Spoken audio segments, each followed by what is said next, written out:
So dear students, आज के इस वीडियो लेसन में आपके लिए लेकर आया मैं बहुत ही शानदार एक छोटी सी स्टोरी जिसकी मदद से हम लोग हमारी इंग्लिश को इंप्रूव करेंगे।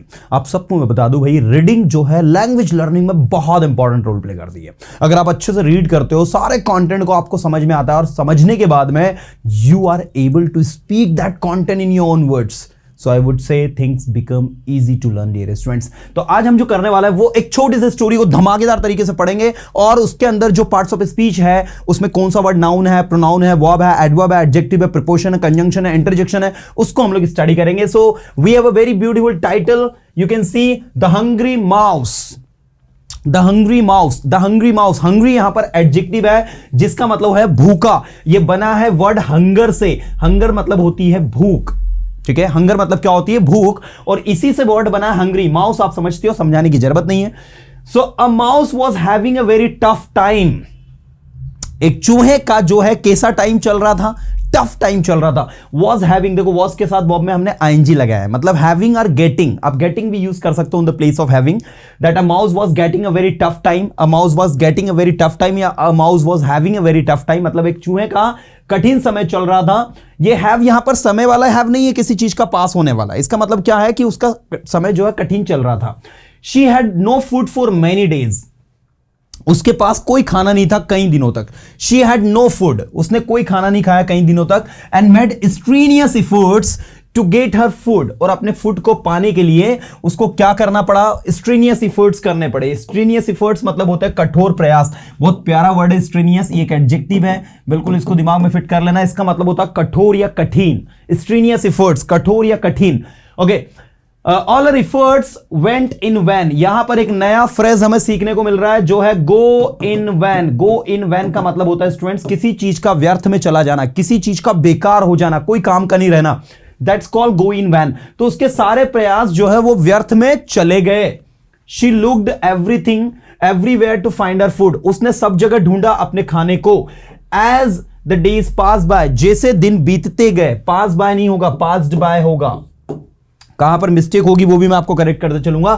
As the days passed by, जैसे दिन बीतते गए, शी बिकेम वेरी थीन, वो बहुत ज्यादा क्या हो गई? दुबली हो गई। राइट, दुबली हो गई। कौन सा टेंस? Simple past tense. आप देख सकते हैं वर्ब की सेकंड फॉर्म लगी है उसमें। As the days passed by she became, became it's a V2, second form of the verb. Right, one day the mouse found a basket with corns. एक दिन जो माउस है उसको क्या मिला?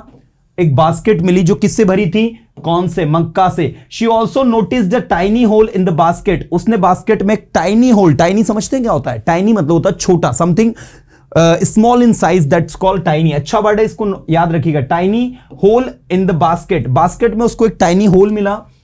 Which was sufficient enough, जो पर्याप्त sufficient था उसके लिए, to move her in, उसके अंदर जाने के लिए वो जो छेद था that was sufficient। एक बार फिर से समझाना चाहूंगा, पूरा अटेंशन में आपका चाहूंगा, यहां पर ध्यान दे। एक दिन क्या हुआ भाई, अब वो दुबली हो गई थी। The mouse found a basket. अब फाउंड क्या है यहां पर? फाइंड की सेकंड फॉर्म है। फाइंड मतलब होता है किसी चीज का पाना या मिलना, इसकी सेकंड फॉर्म है फाउंड।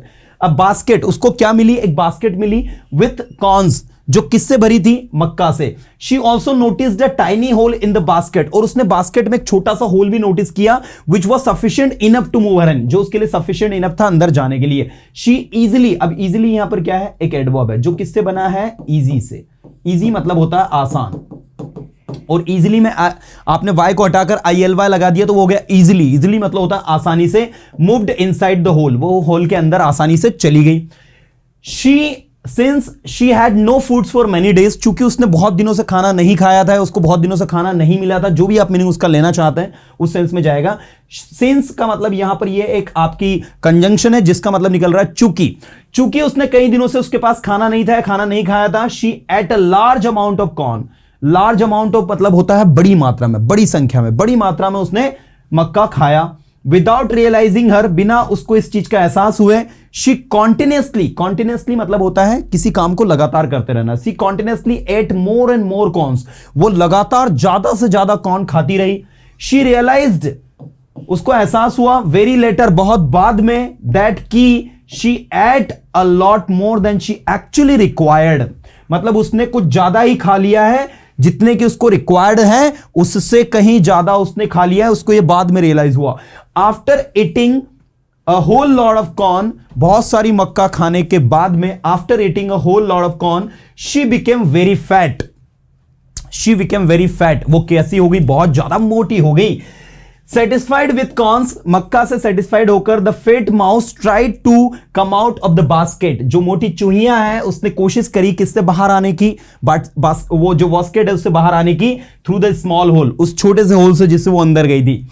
अनफॉर्चुनेटली, देखो फॉर्चुनेटली से बना अनफॉर्चुनेटली, अनफॉर्चुनेटली मतलब होता है दुर्भाग्य बस, the tiny hole could not accommodate. भाई अकमंडेट बहुत अच्छा वर्ड है, इसका मतलब होता है किसी चीज में समायोजित होना या किसी चीज का कहीं पर समाना। अब समाना कैसे? जैसे बोलो एक बड़ा सा हॉल है, मैंने कहा इसमें कितने स्टूडेंट अकमंडेट हो सकते हैं, तो आपने कहा इसमें 200 स्टूडेंट्स आराम से अकमंडेट हो जाएंगे। तो अकमंडेट का मतलब क्या होता है? किसी चीज का समाना या समायोजित होना। तो unfortunately the tiny hole could not accommodate the big mouse, अब उस बड़ी सी चूहिया के लिए वो छोटा सा टाइनी हॉल अकमंडेट नहीं था, दुर्भाग्य बस, क्योंकि वो बड़ी हो गई थी, मोटी हो गई थी, और जब वो अंदर गई थी तो थीन थी, आपने देखा ना, दुबली पतली हो गई थी, शी बिकेम वेरी थीन, तो आसानी से अंदर चली गई थी। द माउस स्टार्टेड स्क्रीमिंग, अब वो जो चूहिया वो चोर से स्क्रीम करने लगी। स्क्रीम का मतलब होता है येल, YELL, येल का मतलब होता है चिल्लाना, चीखना। वो जोर से चिल्लाने लगी, क्या बोलने लगी? Oh God let me come out, how can I come out? हे ईश्वर मुझे बाहर आने दो, मैं कैसे बाहर आऊंगी? Let me come out, how I can come out, मैं कैसे बाहर आ सकती हूं? A rat after hearing mouse screaming, एक चूहा जिसने की माउस की जो स्क्रीमिंग है, ठीक है, उसकी जो आवाज है चूहे की, उसकी आवाज को सुना फ्रॉम द बास्केट, बास्केट से आस्क्ड हर व्हाट हैपेंड, उससे पूछा क्या हुआ। माउस टोल्ड द स्टोरी, तो चूहिया ने अपनी कहानी सुनाई। And asked rate for a solution, and asked rate a solution, उसने रेट से, चूहे से सॉल्यूशन पूछा कि भाई कोई सॉल्यूशन दो मुझे कि मैं कैसे बाहर आऊं। Rat told if you want, चूहे ने कहा if you want to come out of the basket, अगर आप बास्केट से बाहर आनी चाहती है, वेट फॉर सम टाइम, तो कुछ समय के लिए आप वेट करें, और इवन अ डेज, यहां तक कि कुछ दिनों के लिए आप वेट करें। To lose your all weight until you grow thin, जब तक कि आप दुबली नहीं हो जाती और अपना पूरा वेट लूज नहीं कर देती, तब तक आप क्या करें? वेट करें। Mouse started to starve now, अब माउस ने क्या करना शुरू कर दिया? भूखा रहना शुरू कर दिया। But with lots of food to come out of the trip, मतलब काफी सारा खाना होने के बावजूद भी उसने कुछ भी नहीं खाया, क्योंकि अब उसको उस ट्रैप से, उस जाल से उसको क्या था? बाहर आना था, दैट्स व्हाई, ठीक है, उससे बाहर आने के लिए। सो मोरल ऑफ द स्टोरी क्या है? Anything too much is good for nothing, किसी भी चीज के जो अति होती है वो अच्छी नहीं होती है। This is the actually moral that we learn from this story. Now we have read this beautiful story, we have understood everything about this story, we have read all the words. Now the time has come to speak this story in our own words. What you have to do is that in this story we found a mouse, and the mouse was looking for her food, and unfortunately she did not find any food, and that's why she became very thin, you know. But one day she found a basket filled with corns, and she ate a lot of corns, and there was a tiny hole. With the help of this hole she went inside easily because she was quite thin, that's why. But later on, when she became fatty, so she was unable to come out from that tiny hole. Then what happened? She took the help of the rat, and rat suggested that if you want to come out from this basket, you have to starve for few days. And she did exactly what the rat suggested. So we learn from this story that we should always know our limits. You know, it is said that excess of anything is bad. If you are doing something excessively without knowing its results, so we may have to suffer, and that's why we should know कि उसके क्या दुष्परिणाम हो सकते हैं। तो ये बहुत ही प्यारी और अच्छी सी एक कहानी है, कि अच्छी सी स्टोरी है, दैट इज बेस्ड ऑन कि हमें क्या करना है क्या नहीं करना है, इस पर आधारित है। तो मैं चाहूंगा कि आप सारे के सारे स्टूडेंट्स जो है, सबसे पहले तो इस प्यारी सी स्टोरी को एक बार थॉरली रीड करें। आप इसका लगे तो स्क्रीनशॉट ले लें और इसको अच्छे से अच्छा प्रैक्टिस करने की कोशिश करें। Trust me, things are not tough dear student, things are easy when you know how to read anything. चलिए मिलूंगा नेक्स्ट वीडियो में कुछ अच्छे कंटेंट के साथ में। Till then tata bye, have a good day.